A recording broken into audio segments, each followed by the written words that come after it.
Okay, so this is a test with the wireless system. The Sennheiser's hooked up. You can see the mic right here, and the wires fish down through, and the transmitter is in my pocket. And you know, there are times when you have to have wireless. I'm not a fan of wireless. Don't get me wrong. I'd much rather have a wired microphone. I also don't like wireless Wi-Fi for internet. I like a Cat5 cable or Cat7 cable hooked up to my computer, or even when I'm live streaming, if I can use a wired connection to the internet, you're much better off. But there are times when you need wireless.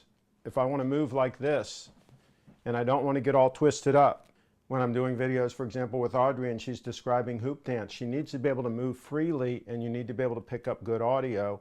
And so wireless is something that we have to use sometimes. If you do have to use wireless, don't buy a cheap system. There is a system by Rode, R-O-D-E, and I'll put a link in the description, that is about $400, that is about the least expensive that I would recommend based on all the reviews. Now, I've not tried that unit, but based on all the reviews, it's a pretty daggone good system. Now, I'm using a Sennheiser system that is more expensive than that at the time the Rode system was not out. If the Rode system was out, I would have probably bought that.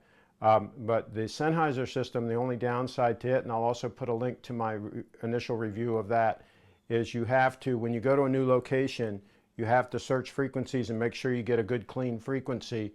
If you don't go through that procedure, you can get some interference. But otherwise, it's a very robust system, and a lot of the pros use the Sennheiser system, but it's going to be significantly more expensive, probably north of $600 for the system versus $400 for the Rode.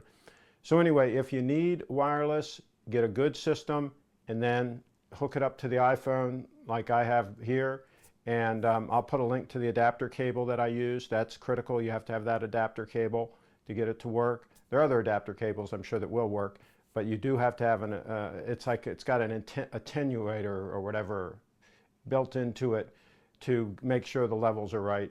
Complicated stuff, but the bottom line is you have to have that adapter cable in order to get it to work. So thanks for watching. Please subscribe to my channel. Let me know how you get wireless audio into your iPhone.